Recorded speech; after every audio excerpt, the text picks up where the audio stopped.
우리에게 주신 하나님의 말씀은 민수기 12장 1절에서 3절 말씀입니다. 구약성경 214면입니다.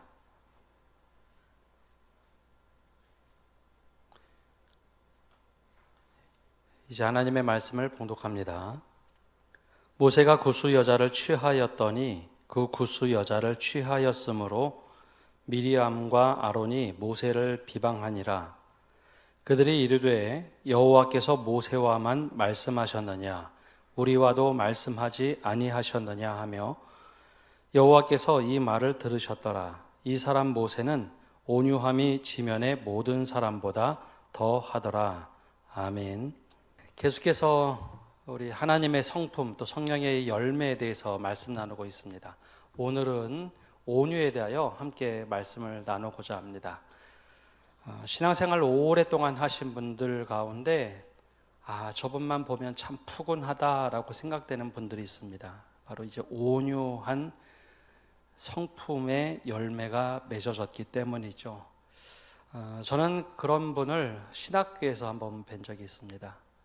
신학교 다닐 때 학생들과 교사들이 이분을 오랫동안 기억하고 싶다 혹은 존경하는 분 하고 설문조사를 하면 늘 1, 2위를 다투시던 분이 계셨는데 전 서정훈 총장님이셨습니다. 제가 학교 다닐 때만 해도 현직에 계셨는데 학생들과 같이 공차는 거는 물론 따뜻하게 집으로 초대해서 대화를 많이 나누던 그런 분이셨습니다. 졸업생들도 오랫동안 기억을 하고 있는 이유는 어려운 일이 생기면 가장 먼저 방패막이가 되셨던 분이셨습니다. 근데 이 총장님을 더욱더 오랫동안 학생들도 교수들도 기억하는 이유는 90년대 중후반에 학교가 굉장히 어려울 때 그리고 또 학교가 건축 중일 때 이분이 학장으로 2번이나 연임이 되셨습니다. 대부분 담임으로 끝났는데 연임을 하시면서 학교를 건강하게 그리고 누구에게나 따뜻한 미소를 보여주셨죠. 그래서 지금도 이제 거의 90세가 다 되셨는데 찾아뵙는 분들도 많고 또 어떻게 하면 한번 모셔서 이야기를 들을까 하는 분들도 여전히 많습니다. 바로 다른 무엇보다도 온유한 열매, 성품 때문입니다. 하나님께서 우리에게 원하시는 것이 바로 이 온유함입니다. 근데 온유함이 단지 태어나면서부터 가지고 있는 그런 성품을 이야기하는 것이 아니라 성령께서 오랫동안 우리를 만져주시면서 생겨나는 성품, 온유함입니다. 만약에 온유한 성품만 하나님께서 원하시는 거였다면 태어나면서 온유한 성품을 가진 사람은 그냥 열매를 맺겠죠. 근데 그것이 아니라 주님을 만나면서 생겨나는 열매입니다. 그래서 예수님께서는 당신을 이렇게 표현합니다. 마태복음 11장 29절에 보면 나는 마음이 온유하고 겸손하니 나의 멍에를 베고 내게 배우라. 그리하면 너희 마음이 쉼을 얻으리니. 내 마음이 온유하다라고 하는데 이 온유라는 말이 프라우테스라는 말입니다. 이 말의 뜻은 하나님 앞에서 겸손한 모습. 내가 온유하고자 하는 것이 아니라 하나님을 정말 깊이 알면 알수록 하나님이 나를 존중히 여겨주시기 때문에 그 앞에서 겸손할 수밖에 없고 그렇기 때문에 사람들을 대할 수 있는 태도는 이제 온유할 수밖에 없다라는 거죠. 부드럽고 유순할 수밖에 없다. 하나님을 더 깊이 알아가면 알아갈수록 하나님이 나를 인정해 주기 때문에 사람들을 대하는 태도는 온유할 수밖에 없다. 이게 바로 온유의 열매입니다. 예수님은 나는 마음이 온유하고 겸손하니 나의 멍에를 메거라. 그러면 너희가 마음의 쉼을 얻겠다. 이게 우리가 주님을 따라가기를 원하면서 또한 온유하기를 원하시는 주님의 마음이죠. 근데 이 온유한 마음은 팔복에도 자세하게 나타납니다. 팔복 중에 하나 5장 5절에 보면 마태복음 5장 5절에 보면 온유한 자는 복이 있나니 그들이 땅을 기업으로 받을 것이며 라고 말하고 있습니다. 근데 이게 왜 갑자기 온유한 자가 땅을 얻을 것이냐 의문이 가길 수 있죠. 근데 당시는 로마가 지배하던 시대라서 로마는 힘과 권력으로 땅을 지배했습니다. 즉 사람들 사고에는 아주 온유하고 겸손한 지도자를 원하는 것 같지만 실제로는 폭군을 원합니다. 강력한 리더십을 가지고 무엇인가 행하면 그냥 사람들은 거기에 존경심을 표하고 따라갑니다. 그래, 그렇게 강력한 힘이 땅을 얻을 수 있지라고 하는 세상에 주님은 반대로 얘기하십니다. 아니, 그거 말고 우리가 정말 주님이 주신 온유함으로 살아가면 하나님께서 우리의 삶의 터전을 마련해 주신다라는 겁니다. 세상과 다른 가르침이죠. 근데 우리가 당장 현실에 있으면 무엇인가 강력한 그런 존재를 좋아합니다. 근데 시간이 지나고 나면 오랫동안 기억에 남고, 정말 어떤 사람이 소중한지 생각해 보면 온유한 사람들입니다. 그 사람들이 땅을 기업으로 받을 것이다 라는 말씀이죠. 그래서 오늘 우리가 살아가면서도 이런 양쪽의 갈등 속에서 우리는 살아갑니다. 그럼에도 불구하고 온유함의 열매를 맺으라 주님께서는 우리에게 도전을 하고 계십니다. 그렇다면 온유함의 비결은 과연 어떤 것일까요? 그 모습을 가장 잘 보여준 사람이 바로 모세입니다. 오늘 말씀 민수기 12장 3절에는 모세를 이렇게 평가합니다. 이 사람 모세는 온유함이 지면의 모든 사람보다 더하더라. 히브리어로는 아나바라고 하는데요. 이 또한 겸손함, 낮아짐, 온유함이라는 뜻을 가지고 있습니다. 여러분, 모세가 어떻게 했길래 하나님께서 사람들 앞에서 이 사람 모세는 진짜 온유하다라고 이야기했을까라는 겁니다. 분명히 비결이 있었겠죠. 그럼 모세 초창기 쭉 거슬러 올라가 보면 모세가 등장하는 것은 출애굽기입니다. 근데 모세의 삶을 면면히 들여다보면 모세는 처음부터 성품이 온유한 사람이 아닙니다. 그의 유년기, 적어도 왕실에서 살던 40년 동안의 삶을 보면 그는 굉장히 자존감이 낮았고 분노를 잘했고 혈기 넘쳤고 자만심이 강했던 사람입니다. 모세의 일생을 보면 모세는 히브리 노예로 태어나자마자 부모님이 그를 살리려고 버리죠. 날강에 버립니다. 그런 모세를 바로의 딸 공주가 건져내면서 그의 인생이 새롭게 열립니다. 그래서 그의 이름을 모세라고 지은 이유는 건짐을 받다라는 뜻이죠. 근데 왕실에서 살아갑니다. 애굽의 왕실. 한번 상상을 해볼까요? 지금은 많이 낮았지만 입양한 사람들에 대한 시선이 곱지 않은 것 사실입니다. 더군다나 외국인이다. 우리나라 같은 경우는 굉장히 편견이 심하죠. 근데 애굽의 왕실에 공주의 아들이 입양됐습니다. 점점 커가는데 애굽 사람들과 생김이 달라요. 영락없는 히브리 노예 출신입니다. 얼마나 많은 눈총이 있었을까요? 그나마 다행인 것은 모세의 어머니 요게벳이 보모로 들어와서 계속 이야기해 줍니다. 원래 너는 히브리 사람이었어. 히브리 사람이야. 그에게는 정체성 두 개가 있죠. 히브리 사람이라는 정체성도 있지만 나는 왕실의 왕족으로 살아가는 두 개의 정체성에 계속 부딪힙니다. 그러면서 정체성 혼란은 결국 그의 자존감이 낮아지죠. 왕이 될 수 있는 그런 직분은 아닙니다. 공주의 아들이니까 그것은 늘 견제 세력이죠.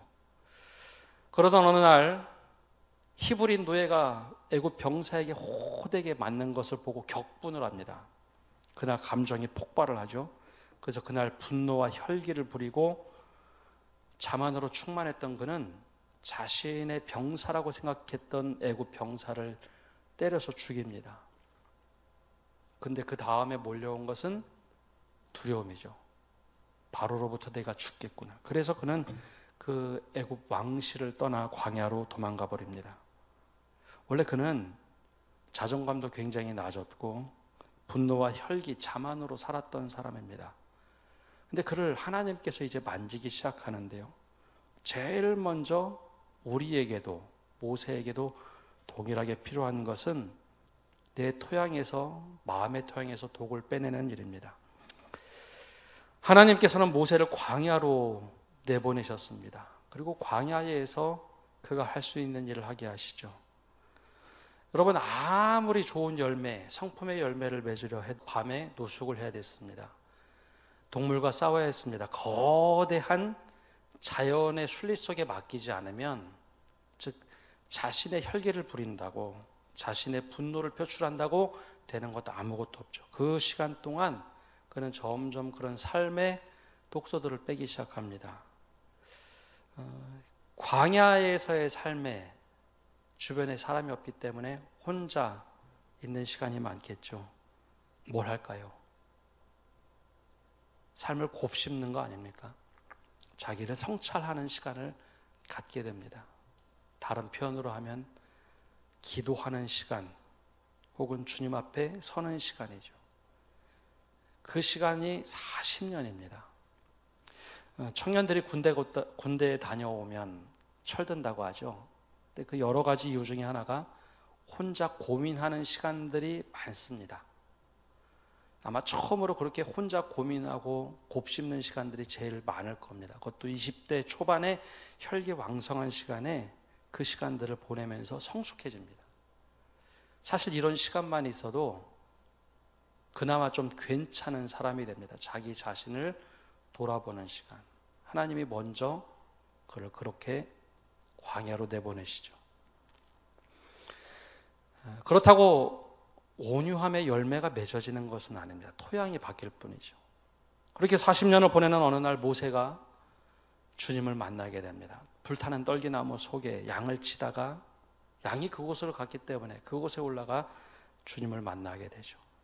근데 주님이 아주 독특한 모습으로, 아니 독특한 음성으로 그를 부르십니다. 그리고 모세가 가지고 있던 정체성을 새롭게 만들어 주시죠. 그 전까지만 하더라도 모세는 광야에서 야 이제는 내가 독소를 빼는 것을 넘어서 나는 아무것도 아닌 인생이라고 생각했습니다. 광야에 그냥 양들을 돌보는 목자. 그런데 주님이 그를 불러서 만난 후에 나는 스스로 있는 자 아니라 그리고 내가 너를 들어서 사용하겠다라고 말을 했을 때 모세가 자기 스스로에 대한 평가를 이렇게 내립니다. 출애굽기 3장 11절에 보면 이렇게 말하죠. 우리 함께 읽어보겠습니다. 모세가 하나님께 아뢰되 내가 누구이기에 바로에게 가며 이스라엘 자손을 애굽에서 인도하여 내리까? 내가 누굽니까? 모세가 스스로 생각했던 자신은 왕실에서 실패하고 쫓겨난 그저 그런 목자였습니다.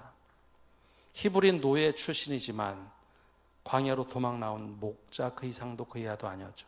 이게 자기 인식이 그랬죠.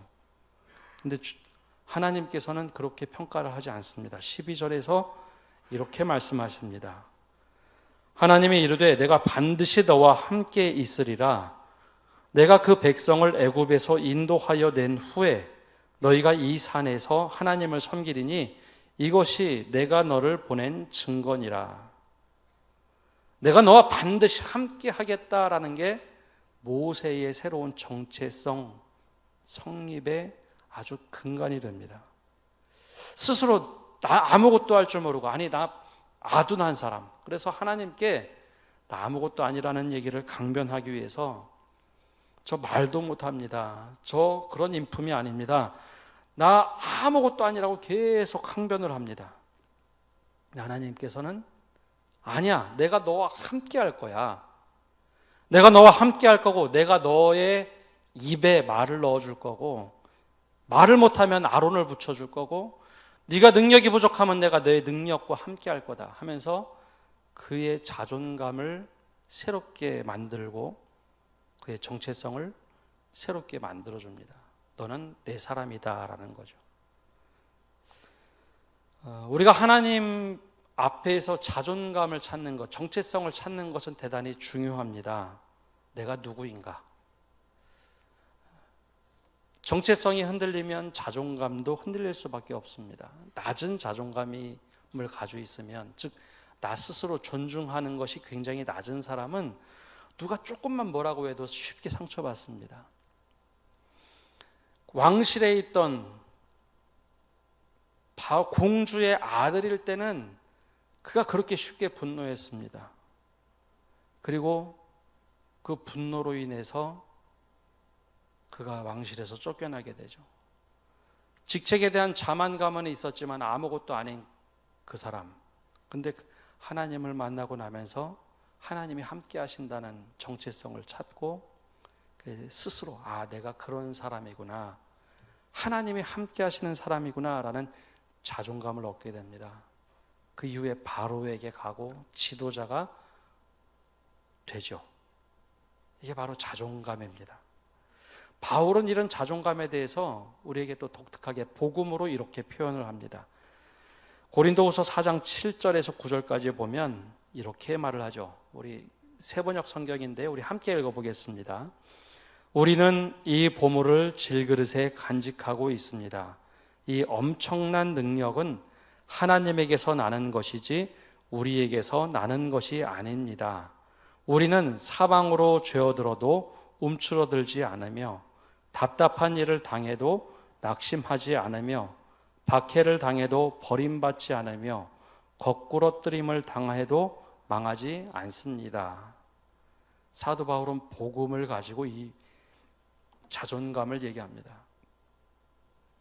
내가 질그릇처럼 아주 연약한 그릇이지만 거기에 보배를 담고 있어서 이 능력으로 살아가는 것은 내가 아니라 하나님의 능력으로 살아간다.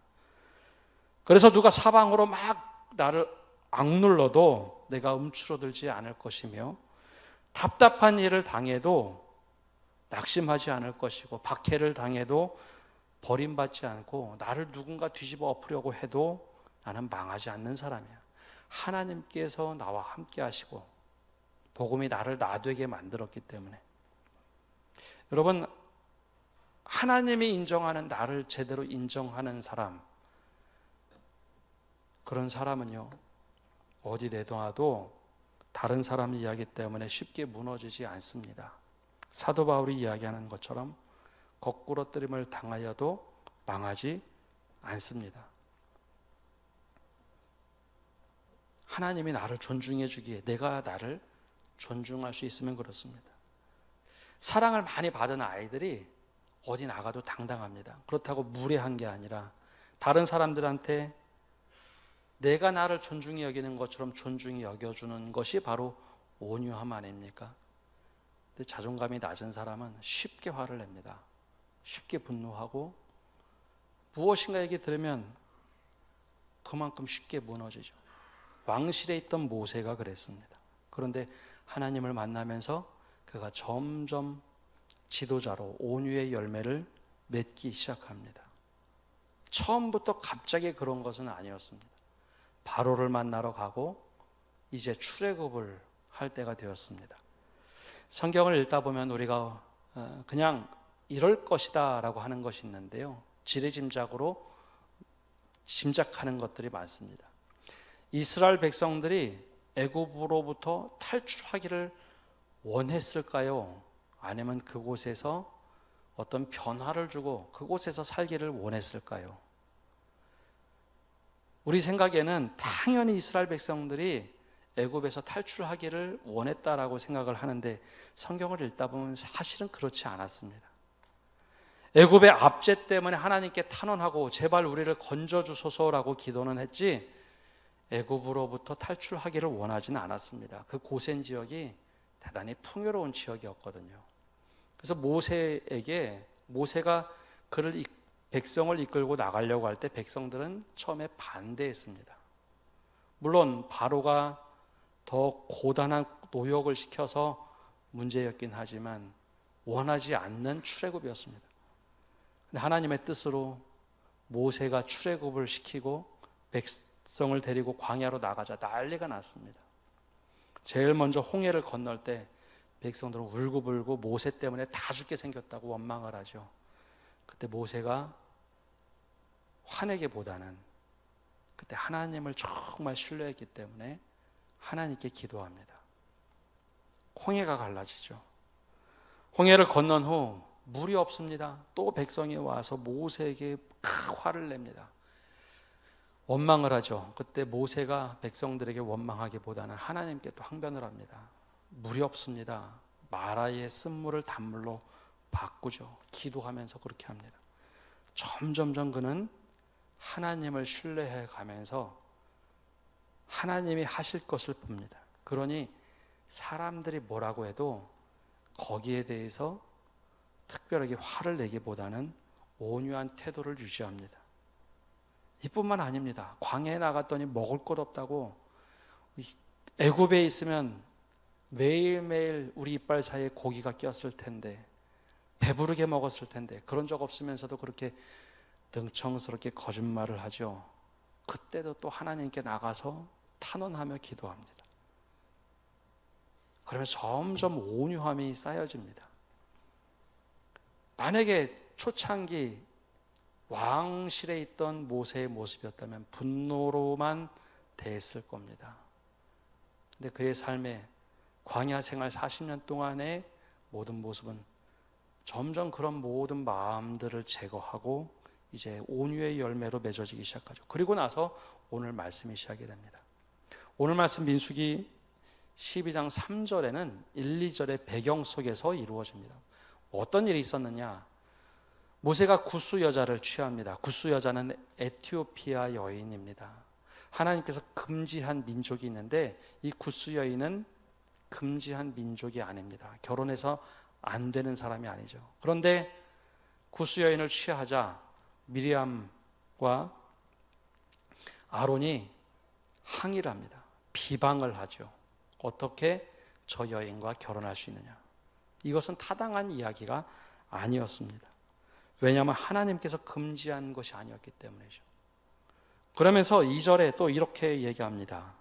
그들이 이르되 여호와께서 모세와만 말씀하셨느냐 우리와도 말씀하지 아니하셨느냐 하매 여호와께서 이 말을 들으셨더라. 이 두 사람이 비방하는 내용은 구스 여인을 취하였다가 아니었습니다. 그걸 넘어서 모세만 하나님과 소통하느냐 우리도 소통할 줄 아는데 우리는 형제인데 사실 권위에 대한 도전을 하기 위한 빌미였죠. 그리고 나서 하나님께서 이 이야기를 들으신 후에 하신 말씀이 모세는 온유함이 지면에 있는 모든 사람보다 더하더라였습니다. 그냥 평상시에 모세의 모습을 본 것이 아니죠. 쭉 보시면서 하신 말씀입니다. 왜 이 말씀을 하셨을까요? 모세가 아무런 반응을 안 했거든요. 그러자 하나님께서 진노하십니다. 하나님께서 얼마나 진노하셨는지 이 말씀 바로 뒤에 보면 하나님이 미리암과 아론에게 직접 말씀하십니다. 그러면서 모세가 가만히 있다고 온유함을 악용하는 그들에게 미리암에게 아주 강력하게 진노하시자 미리암이 처음엔 창백해지고 나병에 걸리고 맙니다. 아론은 모세를 도와서 광야길을 인도해야 됐기 때문에 벌은 내리지 않았지만 다음부터는 아론이 늘 모세와 함께하는 자리에 서게 되죠. 온유함을 가지고 있는 모세, 그 모습을 보면서 지면에 있는 모든 사람보다 온유가 더하더라, 온유함이 더하더라. 바로 모세를 그렇게 얘기합니다. 종종 사람들은 온유함을 이용하려고 합니다.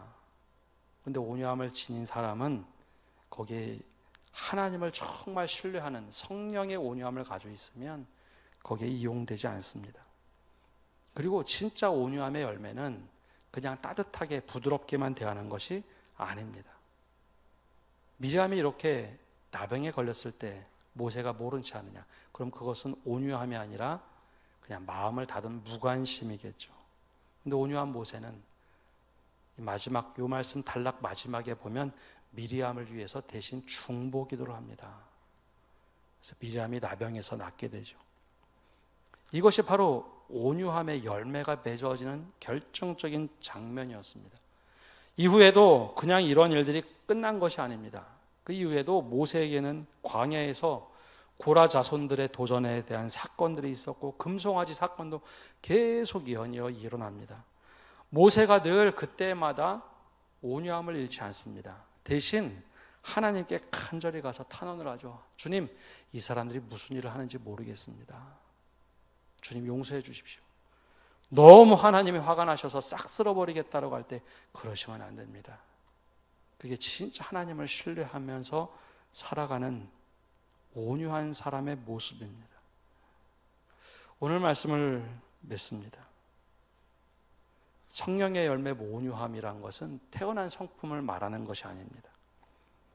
온유함은 하나님의 시선으로 나를 바라보면서 시작이 됩니다. 내가 어떤 사람인지 하나님이 나를 인정하는 것만큼 나를 인정할 때 온유함의 열매가 열리기 시작합니다. 하나님이 나를 정말 인정해 주기 때문에 내가 그거를 인정하는 순간 다른 사람의 이야기 속에 휩쓸리지 않기 때문입니다. 그래서 내가 대할 수 있는 태도, 그게 바로 온유함입니다. 그런데 내가 나를 스스로 존중하지 못하면 다른 사람의 사소한 이야기 속에도 우리가 쉽게 무너지고 맙니다. 그러니 하나님이 나를 얼마나 존귀하게 여기는지 나 스스로를 존귀하게 여겨주십시오. 그럼 그 존귀함이 다른 사람으로 흘러가는 것, 이것이 온유한 태도로 나타납니다. 그러기 위해서 우리 자신을 좀 돌아봐야 됩니다. 내 안에 독소는 없는지, 내 스스로 무너져 있는 것은 무엇인지 성찰하는 시간도 필요합니다. 더 나아가서 하나님께서 나를 통해서 역사하신다는 것을 믿고 살아가는 겁니다. 때로는 이 선을 넘는 이 일에 있어서 하나님께서 하실 것이다 라는 확신이 드는 것. 물론 때로는 하나님께서 모세를 통해서 일하기도 하시고 직접 일하시기도 합니다. 그러나 그런 모든 일들 속에 모세가 취했던 태도는 대부분은 온유함이었습니다. 그리고 그들을 위해서 끝까지 기도해 주는 것, 그것을 잃지 않은 것, 그것은 온유함의 열매입니다. 그러고 보면 예수님께서 온유한 사람이 땅을 기업으로 받을 것이다, 그 말씀을 보면 모세에게는 그 말씀이 온전히 이루어졌음을 봅니다. 그러니 여러분, 하나님의 성품인 온유함을 달라고 기도하십시오. 이 온유함의 열매는 나만 누리는 열매가 아닙니다. 나와 함께한 모든 사람이 이 열매를 누리고 나와 함께한 사람들이 기쁨을 누리는 열매입니다. 이 열매가 우리 삶 속에 넘치기를 간절히 축복합니다. 우리 함께 찬양하고 기도하겠습니다. 우리 주님의 성품인 온유한 마음을 달라고 우리 간구하면서 찬양하고 기도하겠습니다. 온유한 마음을 주옵소서. 주님과 같은 온유한 마음, 주님의 긍휼과 주님의 눈물을 느낄 수 있는 마음을 주옵소서. 온유한 마음을 주옵소서. 온유한 마음을 주옵소서. 주님과 같은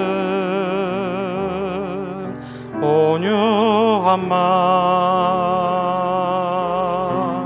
주님의 긍휼과 주님의 눈물을 느낄 수 있는 마음을 주옵소서. 함께 기도하며 나갑시다. 먼저 우리가 기도할 것은 우리 자신을 바라보며 하나님께서 허락하신 광야에서 나를 바라보며 잘못된 독소들을 빼게 해달라고 기도합시다. 내 자존감이 낮아서 때로는 분노하고 때로는 시기하고 때로는 자만심에 빠져들고 하는 그 모든 마음들을 주님 내 마음의 토양에서 좀 제거하게 해주십시오. 내가 나 자신을 보면서 부끄럽고 안타까운 이 모습을 덮어두는 것이 아니라 주님 인정하고 이 독소를 하나하나 뺄 수 있는 은혜를 달라고 기도합시다. 두 번째는 하나님의 시선으로 나를 존귀하게 바라보셨는데 주님이 바라보는 시선으로 나를 존귀하게 여기게 달라고 기도합시다. 그럴 때 내가 다른 사람을 존귀한 모습으로 드러내는 온유함을 갖게 해달라고. 나 스스로 인정하지 못해서 나를 스스로 막 비난할 때 온유함은 사라져버립니다. 나를 정말 존중하고 다른 사람을 대한 그 존중함이 온유함으로 나타나게 해달라고 기도합시다. 마지막으로 주님이 나를 통해서 일하기에 누군가 나를 거꾸러뜨리려 하고 때론 시기하고 정말 마음을 갈기갈기 찢어놓는 일이 있을 때 주님이 하시는 일을 바라보기에 내 태도는 온유함을 놓치지 않게 해달라고. 주님이 일해 주십시오. 주님이 역사해 주십시오. 모세와 같이 그런 일들이 이루어지게 해주십시오. 우리 세 가지 기도 제목을 가지고 함께 기도하겠습니다. 하나님 아버지, 이 시간 기도하며 나갑니다. 우리에게 온유한 마음을 허락하여 주시옵소서. 주님, 먼저 우리의 마음속에 있는 수없이 많은 자풀들이 있습니다.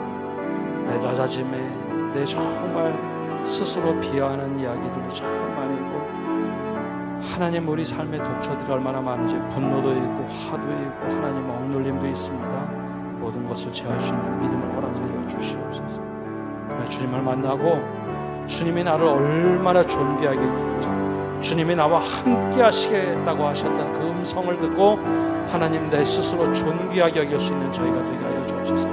다른 사람의 이야기에 귀를 기울이는 것이 아니라 하나님께 귀를 기울이고 하나님의 음성을 듣고 살아가게 하여 주시옵소서.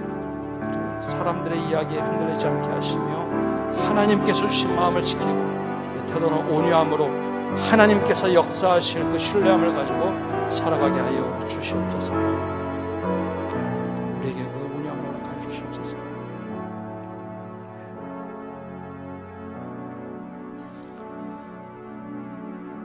주님이 이 짧은 시간에 모세의 일생을 통하여 온유함의 비결을 배웁니다. 낮은 자존감으로 자기를 비하하고 분노하고 자만하고 수없이 많은 잡초들이 내 마음에 있을 때 주님, 우리에게 광야를 허락하여 주셔서 우리 자신을 돌아볼 수 있는 은혜를 부어 주시옵소서. 내가 얼마나 이런 독초들이 자라고 있는지, 독소들이 있는지 그것을 제거할 수 있는 은혜를, 그리고 그러한 시간을 허락하여 주시옵소서. 모세처럼 광야 40년 동안 그러한 모든 잘못된 것들을 뽑아내는 시간들 주님 우리에게도 허락하여 주옵소서. 더 나아가서 주님을 만나면서 깊이 만남을 통해서 주님이 얼마나 나를 존귀하게 여기시는지 그걸 깨닫게 하시고 나 또한 나를 존귀하게 여기게 하여 주옵소서. 나를 그냥 내팽겨치는, 그리고 나를 그냥 세상 속에 내던지는 내가 아니라 주님이 존귀하게 여기시기에 나 스스로 존귀하게 여기며 다른 사람의 이야기보다는 주님의 음성에 귀를 기울이고 내가 거기에 거꾸러뜨림을 당하지도 않을 뿐더러 우겨싸움을 당하지도 않는 존재임을 깨닫게 하여 주옵소서. 대신 우리의 늘 태도는 온유함의 열매를 맺어서 그를 위하여 기도할 수도 있고 그를 위하여 간구할 수도 있는 그런 넉넉한 믿음의 열매를 맺게 하여 주시옵소서. 그래서 온유함의 열매가 우리 가정에 떨어지고 교회에 떨어지고 내가 있는 곳에 떨어져서 내가 그 땅에서 기쁨을 누리고 살아갈 수 있는 저희가 되도록 한 사람 한 사람 축복하여 주옵소서. 예수님의 이름으로 기도합니다. 아멘.